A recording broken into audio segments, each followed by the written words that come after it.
Hello guys. Yeah, so welcome back to the fourth series of Flutter development course.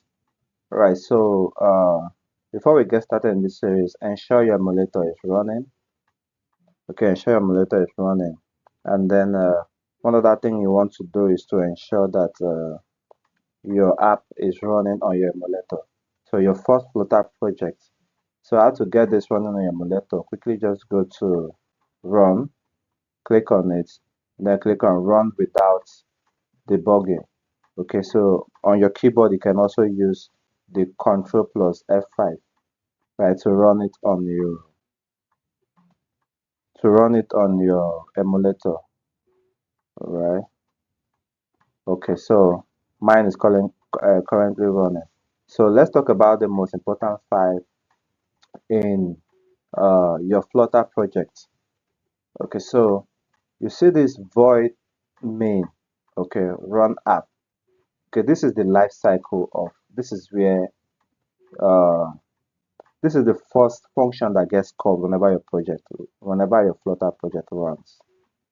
Okay, if anything tampers with this file, your project would never run. Okay, so it's very, very important you understand this. And this is my app. Okay, my app is the first class, okay, that gets called by the run app. So this run app application, this run app is the if we should click on this, right, you're going to see that this is an inbuilt function in Flutter, right? But I don't want to bug you with all this. But just so you understand that it's bundled with Flutter. In Java, it's just called main. Okay, so this main class is your main class, is your first class. Okay, so you should never tamper with this file, right? Because it controls literally every other thing. Is the root of your project. Okay, so um, this my app is just a class, all right? It's just like every other class in Flutter, but just that in this case is the top level application, is a top level class in your application. So when I say top level class in your application, I'm simply saying based on the ranking, okay, or based on the hierarchy, right? This is the first class that ever gets called my by run app whenever your project is called. So whenever you click on run without debugging, what happens is that this run app, right, calls my app, okay, because this is my app, right? And my app is a stateless widget, okay. But this is where the magic happens. This whole counter you're seeing, if I should click on this plus, you'll see that it gets incremented by 1. There's a function behind this. So if I click again, it gets incremented by 1 to 2, by 1. It always gets incremented by 1. So there is a function behind this, right? So this is how the magic happens, right? So this main class calls run app, right? And run app calls my app, okay? And this is my app. So what happens? My app down here calls my home page, okay? So what if this is because uh this class, my app, right? It returns a material app, right? And this material app has a home widget which calls a particular page. So understand this home as a page, right, on your project. So what then happens is it calls my home page, and this my home page is responsible for this increment.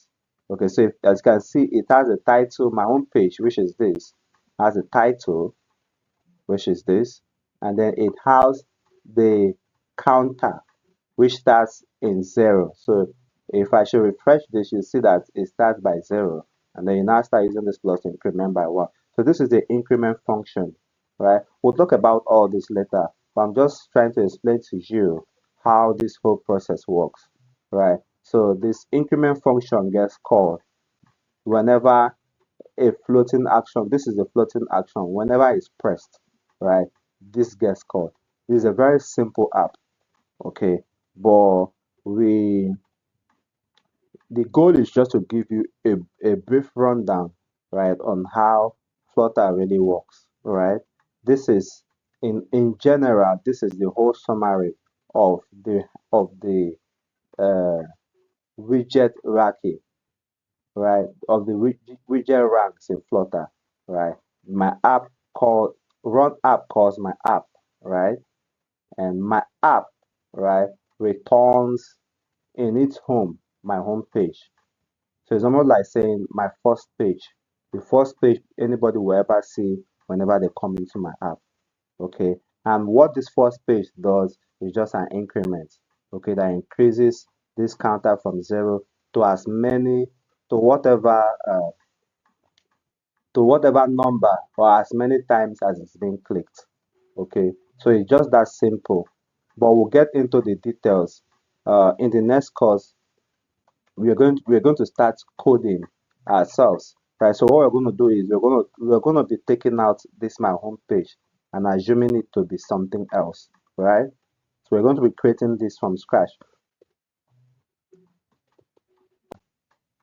in the next course. All right, so let me quickly pause this video so it doesn't get too long, and I can is the reason why I'm keeping this series very short is because I need to be able to upload this uh, stresslessly. Okay, so let's continue in the next. Okay, so let me just give you guys a little bit of bonus. But as you can see, no matter what I click on my screen, my what is it called? My emulator is sticked to my screen. It doesn't go out. In your case, it will not be like it will not be like that because by default is disabled. So in order for you to enable this feature, quickly go to where you have the three dots here. Click on it on your emulator. Click on it and then click on settings. Now, once you click on settings, you're going to see emulator always on top. You enable it. By default, it's disabled like this, right? So once you enable it, it's always on top, right? So that's it. Thank you very much. See you guys in the next course series.